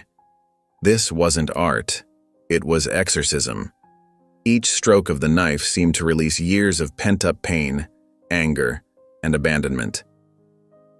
When the face was complete, Michael sat back, his hands shaking slightly. The carved visage of Franklin Hargrove stared back at him, every line and shadow a perfect capture of the man who had left him to die. The expression was exactly as Michael remembered it from that last day, cold, distant, convinced of its own righteousness. Without a word, Michael began gathering small branches and dry leaves. His movements were methodical, purposeful. He arranged them in a small circle of stones near the shelter, building a fire pit with careful attention. The wood clattered softly as he stacked it, each piece placed with deliberate care. Evan remained in his position by the doorway, his stillness a stark contrast to Michael's focused activity. His eyes followed every movement, but his expression remained carefully neutral. He understood the importance of ritual, of symbolic acts that help heal deep wounds. When the pit was ready, Michael struck a match. The flame caught quickly, spreading through the dry kindling until a small fire danced in the gathering dusk. The orange light flickered across his face, casting moving shadows that seemed to mirror the emotional turbulence within. Michael held the carved face in his hands one last time, studying it in the firelight. His fingers traced the features he had cut into the wood, features he had known all his life but had never truly understood. For a moment, something like sadness crossed his face, but it was quickly replaced by resolution. "He's already dead to me," Michael whispered, his voice barely audible above the crackling flames. The words carried no anger, no hatred, just a quiet finality, like closing a door on an empty room. He placed the carving upright at the edge of the fire, watching as the flames began to lick at its base. The wood darkened slowly at first, then faster as the fire took hold. The features that he had so carefully carved began to blur and blacken. The stern eyes disappeared first, then the hard line of the mouth, until Franklin's face was consumed by the flames. Evan shifted slightly in the doorway, his posture softening almost imperceptibly. There was something in the way he held himself, a recognition of the moment's weight, perhaps even a touch of sorrow for the necessity of such acts of severance. He understood better than most how the ghosts of fathers, whether living or dead, could haunt a man's soul. The fire crackled and popped as it devoured the driftwood, sending sparks floating up into the darkening sky. Michael sat motionless, watching as the last recognizable features of his father's face disappeared into the flames. His expression was calm now, almost peaceful, as if the burning of the carving had released something tight and painful inside his chest. The flames gradually died down, reducing the carved face to glowing embers and then to ash. Michael remained seated, his eyes fixed on the fading coals, until the last spark of orange disappeared into gray. Without a word or backward glance, he rose from his seat and walked past Evan into the shelter, leaving behind the ashes of what had once been his father's face, and perhaps something more. The morning air hung heavy and still like a held breath before a storm. Dark clouds rolled overhead, painting the forest in muted shades of gray. Inside Evan's shelter, the soft scrape of steel against wood filled the silence as Michael carefully sharpened a fresh carving stick. His movements were precise, measured, the product of days of practice and growing confidence. Evan moved methodically around the camp, checking his tools and organizing supplies. He paused occasionally to glance at the sky through the canopy, his weathered face reading the weather like a familiar book. The humidity pressed against them both, making every movement feel thick and deliberate. Michael had just started roughing out the shape of what might become a deer when a branch snapped in the distance. The sound cut through the morning quiet like a gunshot. Evan's head snapped up, his body tensing instinctively. Franklin Hargrove burst through the tree line like a wounded animal. His clothes were dirty and torn, his face unshaven and wild. Dark circles rimmed his bloodshot eyes, and his chest heaved with ragged breaths. He looked nothing like the stern, controlled man who had abandoned his son at the ranger station. Michael's hands froze mid-stroke. The knife trembled slightly, but he didn't drop it. Evan moved forward, positioning himself between father and son with the fluid grace of someone used to reading danger. Franklin's gaze darted around the camp, taking in the neat rows of wooden figures, the makeshift workspace, the signs of his son's new life. His face twisted with something between rage and disbelief. He snatched up the nearest carving, the misty silhouette Michael had crafted of a man walking away. "This what you've been doing?" Franklin's voice cracked like thunder. He shook the carving in the air, his knuckles white against the pale wood. "Turning our life into a pity museum?" Michael set down his knife carefully. When he spoke, his voice was steady, calm, stronger than anyone had ever heard it. "Leave, Dad." The simple command seemed to snap something in Franklin. He hurled the carving to the ground, where it stuck point first in the dirt. "You ungrateful little—" His words dissolved into a wordless snarl. "And you!" He wheeled on Evan, jabbing a finger at his chest. "You think you can just take my son? Fill his head with this garbage?" "Nobody took anything," Evan said quietly, his stance relaxed but ready. He chose to stay. Franklin's laugh was harsh and hollow. Chose? Like he chose to be a burden? Like he chose to make his mother worry herself sick? He kicked at another carving, sending it spinning into the underbrush. "I was trying to make him strong." "By leaving me to die?" Michael's voice cut through his father's rage like a blade. "That's not strength, Dad. That's cowardice." Franklin's face flushed dark red. He lunged forward, arms outstretched, but Evan was faster. He stepped smoothly between them, one hand raised in warning. "That's far enough." "Get out of my way," Franklin growled. Spittle flew from his lips. "This is family business." "Family." Michael's word dripped with quiet venom. "You stopped being family the moment you drove away." Franklin's control shattered completely. He swung wildly at Evan, his fist connecting with the older man's jaw in a meaty thud. Evan stumbled back but didn't fall. He straightened slowly, working his jaw, and fixed Franklin with a cold, steady gaze. "Leave," Evan said, his voice low and dangerous, "or I'll bury you deeper than your shame." The morning rain began to fall, gentle drops pattering against the leaves overhead. Franklin's chest heaved as he stood there, his fist still clenched and trembling from the punch he'd thrown. A thin line of blood trickled from the corner of Evan's mouth, but he remained perfectly still, his eyes locked on Franklin with the quiet intensity of a man who'd seen far worse than an angry father's desperate swing. The silence stretched between them, broken only by the soft whisper of rain and Franklin's ragged breathing. Michael sat in his makeshift seat, carved pieces scattered around his feet, watching the two men with a mix of sadness and determination. The crude wooden figure of the man in the mist lay broken in the mud where Franklin had thrown it. Franklin's eyes darted between them, from Evan's steady gaze to Michael's quiet strength. Something shifted in his expression, like clouds parting to reveal a glimpse of raw pain underneath. His shoulders sagged slightly and his fist slowly uncurled. For the first time since Michael could remember, his father looked lost. Michael's voice cut through the tension, soft but clear as a bell. "You were supposed to be my legs when mine stopped working, and all you did was walk away." The words hit Franklin like physical blows. Each syllable seemed to chip away at the armor of anger he'd built around himself. His face crumpled, the rage draining away to reveal something more vulnerable, more human. His mouth opened and closed, trying to form words that wouldn't come. "I dot." Franklin's voice cracked. He took an unsteady step backward, as if the weight of truth was too heavy to bear. "I didn't. I couldn't." The words came out broken, half-formed. They were part apology, part justification, but mostly they were the sound of a man finally confronting his own failures. Without another word, Franklin turned and stumbled into the woods. The trees seemed to swallow him up, leaving behind only the echo of breaking twigs and the soft patter of rain. In the sudden quiet, a different sound caught Michael's attention, a sharp intake of breath from Evan. Michael turned just in time to see the older man's face go pale. Evan's hand, usually so steady, began to shake violently, His knees buckled and he dropped to one knee in the wet earth. "Evan?"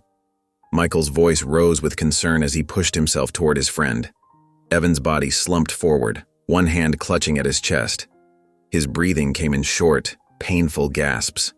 Michael reached him just as Evan's strength gave out completely.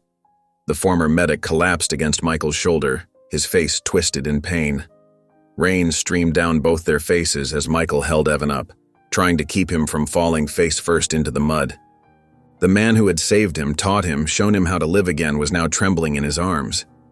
Michael's heart raced, but his mind stayed surprisingly clear, a gift from all those weeks of Evan's brutal training.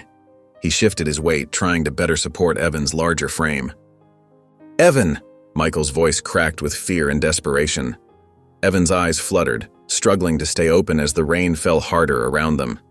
His lips moved, trying to form words, but only managed a pained gasp. The rain drummed against the earth, drowning out everything except Michael's terrified cry of, "Evan!" as his mentor's eyes slipped closed. The rain fell steadily now, turning the forest floor into a mess of mud and slick leaves. Michael's heart pounded as he pressed 2 fingers against Evan's neck, searching desperately for a pulse. There, faint but present like a whispered promise not to give up. Evan's skin felt cold and clammy, his breathing shallow and uneven. "Hold on," Michael whispered, his voice tight with worry. "Just hold on." He dragged himself across the wet ground toward the shelter, his arms trembling with effort. Inside, he quickly found Evan's emergency pack hanging from a wooden peg. His fingers, slick with rain and mud, fumbled with the straps as he searched through the contents. Water purification tablets, matches in waterproof containers, dried meat, bandages. But when he found the bag marked medicine in faded black letters, his heart sank. Empty.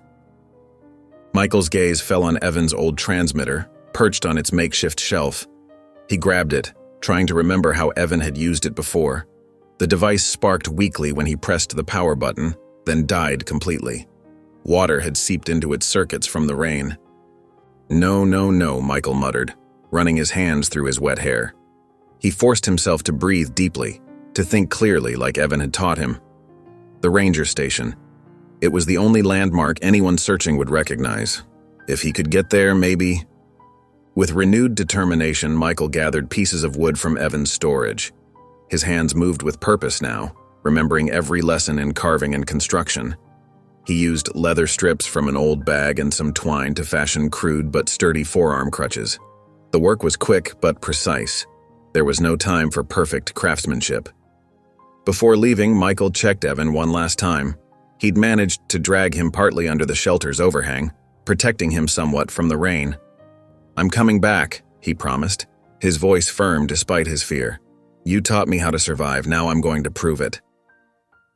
The journey began brutally. The first few yards were the hardest, figuring out how to move with the makeshift crutches, learning to drag his lower body over obstacles. The rain made everything treacherous. Roots became slippery traps, leaves concealed sharp rocks, and the mud seemed determined to pull him down. Michael fell hard the first time, face planting into a puddle. The impact sent shooting pain through his shoulders and chest, but Evan's words echoed in his mind. One more step, then one more. He pushed himself up, spitting out mud and rainwater. The second fall came when a crutch caught on a hidden branch. This time, the landing tore open his partially healed palms. Blood mixed with rain and dirt. Michael gritted his teeth against the pain and kept moving. One more step, then one more. Time became meaningless. The forest transformed into an endless series of obstacles to overcome. A fallen log became a mountain to conquer. A patch of thorns left his arms scratched and bleeding, but he pushed through. Every yard gained was a victory fought for with sweat and determination. His arms burned with exhaustion. The crude crutches dug into his skin, leaving raw patches that stung with every movement. But Michael had found something in himself during these past days with Evan, a core of steel that wouldn't bend or break. Each drag forward was a declaration. I am not weak. I am not helpless. I am not what my father thought I was. The rain continued its steady assault, but Michael barely noticed it anymore. His world had narrowed to the next foot of ground, the next pull forward, the next obstacle to overcome. His breathing came in harsh gasps, creating small clouds in the cooling air. Hours passed like this. The forest seemed to go on forever, each tree looking exactly like the last. Doubt tried to creep in. Was he even going the right way? But he remembered Evan's lessons about navigation, about reading the slope of the land and the position of the sun behind the clouds. When Michael's arms finally gave out, he barely managed to catch himself before his face hit the ground. He lay there, chest heaving, mud seeping into his clothes. The temptation to rest, to give up, was overwhelming. But Evan's face floated in his mind, not the stern instructor, but the man who had shared his pain by the fire, who had taught him to carve beauty from raw wood and strength from adversity. "One more step," Michael gasped, pushing himself up again. "Then one more." And there it was. Through the curtain of rain and gathering dusk, a wooden post rose from the ground like a beacon. The old trail marker, its paint long faded, still stood sentinel at the edge of the path leading to the ranger station. Michael's arms trembled as relief flooded through him. He'd made it. His last bit of strength gave out just as he reached the signpost. He collapsed beneath it, his body finally surrendering to exhaustion. But there was triumph in that collapse. He had done what seemed impossible. He had found his way through the wilderness alone, without legs but with an iron will that would have made Evan proud. The late afternoon sun hung low in the sky, casting long shadows across the gravel parking lot of the sheriff's station. Michael's arms shook violently as he pulled himself forward one last time, his makeshift crutches digging into the loose stones. His hands were raw and bleeding, caked with dried mud and bits of forest debris. Sweat and rain had soaked through his clothes, leaving dark patches that clung to his trembling body. Each breath came in ragged gasps. His face was ghostly pale, streaked with dirt and scratches from branches he'd fought through. The past hours had been a blur of determination and pain. Crawling, dragging, willing himself forward through the wilderness, driven by the image of Evan lying unconscious back in the forest. The metal door of the station felt impossibly heavy as Michael pushed it open. The fluorescent lights inside made him squint, their harsh glow revealing just how battered he truly was. His arms finally gave out as he collapsed into a chair near the front desk, the wooden legs scraping loudly against the linoleum floor. Deputy Carla Whitaker looked up from her paperwork, her eyes widening at the sight before her. She rushed over, her boots clicking rapidly across the floor. "Sir, are you all right? Do you need medical attention?" Michael tried to speak, but his throat was too dry. His hands shook as he reached into his pocket, fumbling with something inside. After a moment, he pulled out a small wooden carving, detailed and precise despite its rough edges. It showed a man cradling a young tree, each line carved with careful attention to detail. "He's hurt," Michael finally managed to rasp out, his voice barely above a whisper. "In the woods. He saved me." He swallowed hard, gathering his strength. "His name is Evan Reese." The word seemed to freeze the air in the room. Deputy Whitaker's hand flew to her mouth. From his office doorway, Sheriff Dale Jennings stepped forward slowly, his weathered face tight with disbelief. "Did you say Evan Reese?" the sheriff asked, his voice careful and measured. The name seemed to carry weight in the small station, like a ghost suddenly made real. Michael nodded weakly, still clutching the carving. "He's been missing for 10 years, Sheriff Jennings said quietly, more to himself than anyone else. He moved closer, studying Michael's face for any sign of confusion or deception. Finding none, he pulled up a chair and sat down, leaning forward intently. "Tell me everything." Michael's words came out in short bursts between labored breaths. He described the hidden shelter, the carved animals, the lessons in survival. As he spoke, he pulled out more small wooden figures from his pocket, each one telling part of the story. A bird taking flight, a fox in shadow, a man walking into mist. "He collapsed," Michael explained, his voice cracking. "His chest. Something's wrong. The radio was broken. I had to get help." Sheriff Jennings was already on his feet, barking orders. Get wilderness rescue on the line and call in an airlift. We'll need the chopper. He turned back to Michael.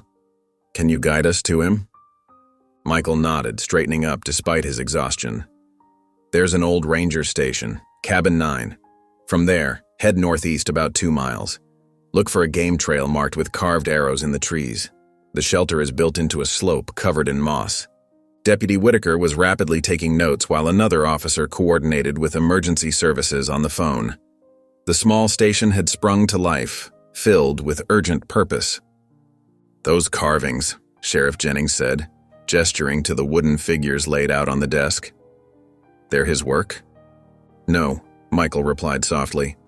He taught me, but he couldn't save himself. His voice caught in his throat.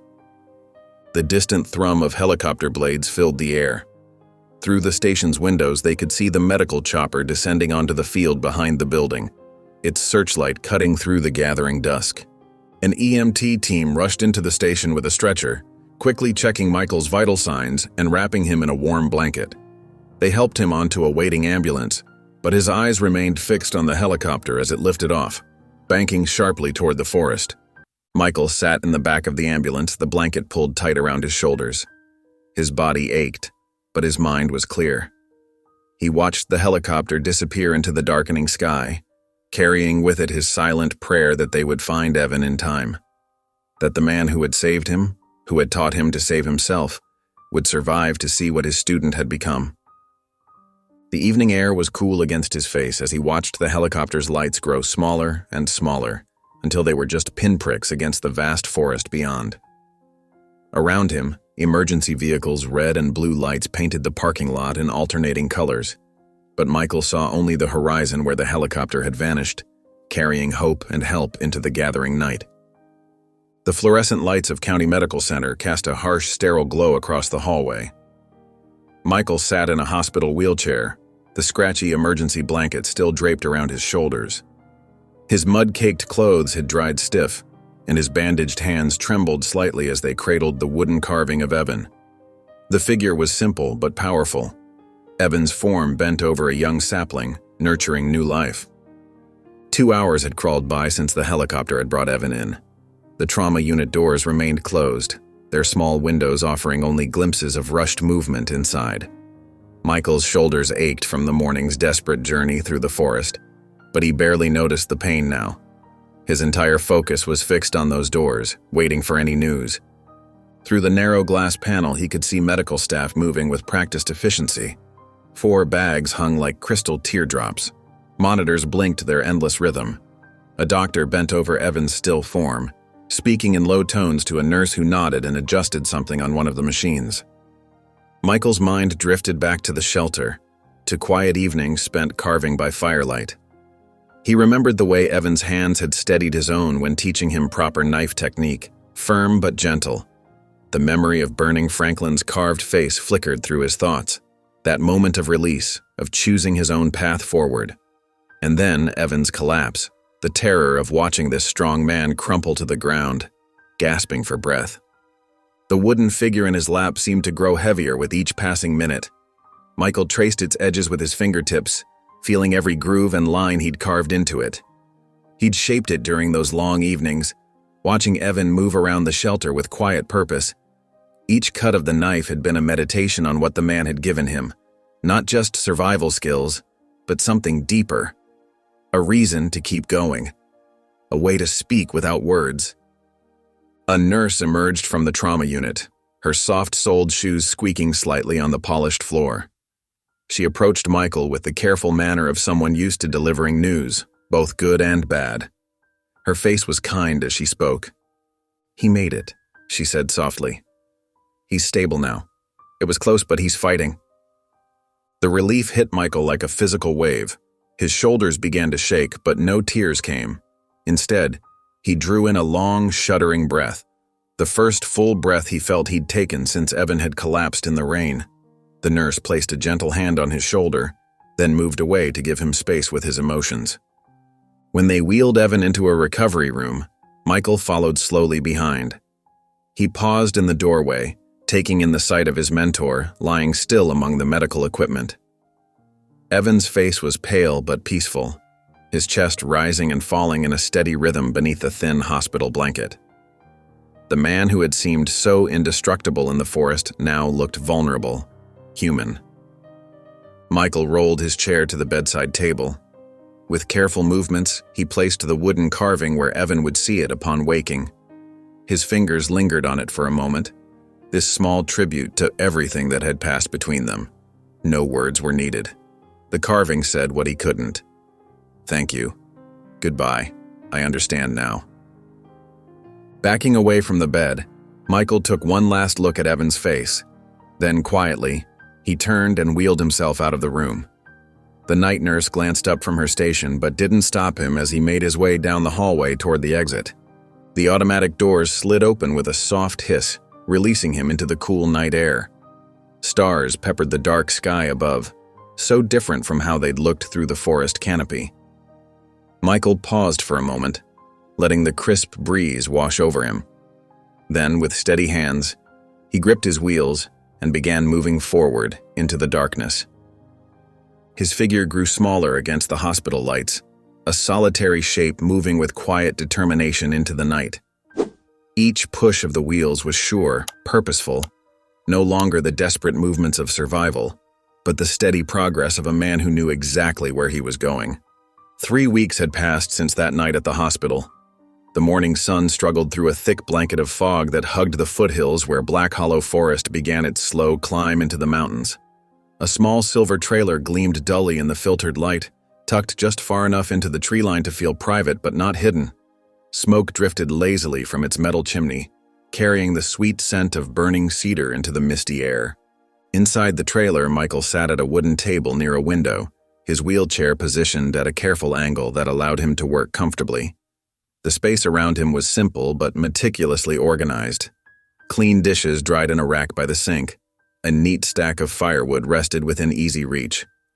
Everything had its place, arranged so he could access it without struggle. Scattered across the table were his carvings, each one a chapter of his story told in wood. A delicate fox crouched as if listening to distant sounds.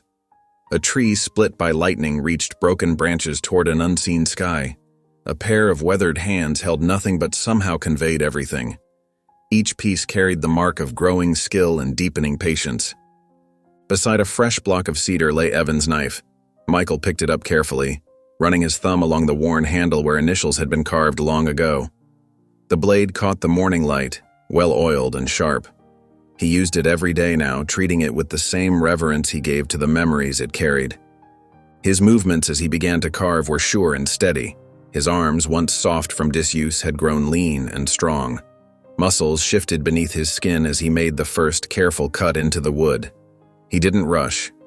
There was no need anymore. The rhythm of blade against grain had become its own kind of meditation. The morning stretched on as Michael worked.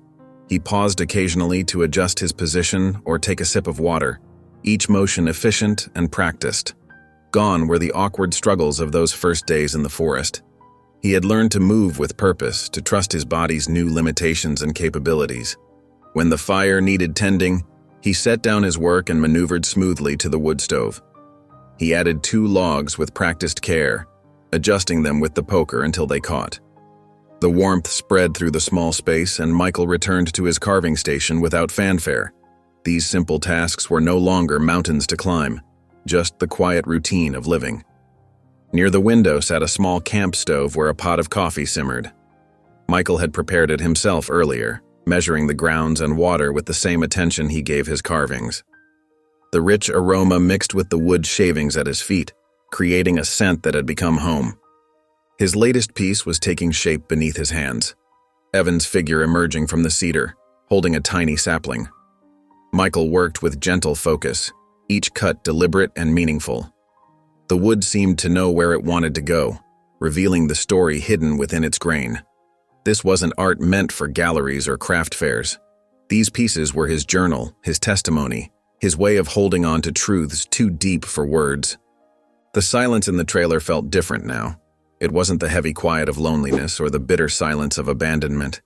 This was the peace of someone who had found their center, who no longer needed noise to fill the empty spaces. Michael worked steadily, pausing only to brush away shavings or adjust his grip on the knife. Through the window, he could see the forest where everything had changed. The trees stood silent in the fog, their branches barely visible. But he knew they were there, just as he knew the paths that wound between them and the secrets they kept. He was no longer afraid of their shadows. When the carving was nearly complete, Michael set down the knife and flexed his fingers. His hands were calloused now, marked by honest work. He reached for a piece of fine sandpaper and began smoothing the rough edges of his creation. Each stroke was careful, intentional, like a father's hand gentling a child's tears. Finally, the piece was finished. Michael lifted it to the light, studying the way the grain flowed through Evan's form, how the tiny sapling seemed alive in his carved hands. Without ceremony, he placed it beside the others on the shelf he'd built himself. Each carving was a milestone, a memory, a moment of growth captured in wood. The morning had warmed enough to burn away some of the fog. Sunlight filtered through the remaining mist, casting soft shadows across the trailer's floor. Michael sat quietly, a faint smile touching his lips as he looked at his work. In the distance, a truck engine hummed along the forest road, but he paid it no mind. His piece was no longer something others could take away. As late afternoon light filters through the forest, Franklin Hargrove parks at the tree line, carrying a cross wrapped in Eleanor's old flannel shirt. Weathered and remorseful, he plants the handmade cross, rough but honest, into the earth. Attached is Michael's burned sculpture, a wheelchair wrapped in vines and flame. Michael arrives silently behind him. Franklin, without turning, confesses his failures as a father and asks for a chance to try again. In reply, Michael offers a new carving, a father and son walking through fire hand in hand. It's a gesture of forgiveness, cautious but real. They remain there together, shadows merged as the light fades. Outside his trailer, Michael receives a letter from Evan, now hospitalized. Evan thanks him for pulling him back from the brink, acknowledging the life Michael helped him reclaim. Moved, Michael writes a letter in return, along with a new carving, a weathered hand holding a sapling, growth born from struggle. As autumn leaves fall, Michael reflects on the healing power of the forest, Evan's quiet strength, and how both shaped his transformation. Michael returns to Cabin 9, the place of his abandonment and rebirth. Navigating the path with ease, he enters the crumbling cabin and finds Evan's journal beneath a loose floorboard, the entry that saved his life still preserved. He places a final carving inside, a man in a wheelchair offering a sapling to another shrouded in forest branches, a tribute to both men's journeys. In the journal, Michael writes, "I was left behind, but I wasn't forgotten. Someone saw me and stayed. Cabin 9 isn't a grave. It's a beginning." As he leaves the cabin, the forest breathes around him, no longer a place of fear, but one of healing. Michael rolls forward, carrying its lessons with him. If you enjoyed the story of Michael, I handpicked this next story that you will enjoy. Please don't miss this one. Click here to watch it.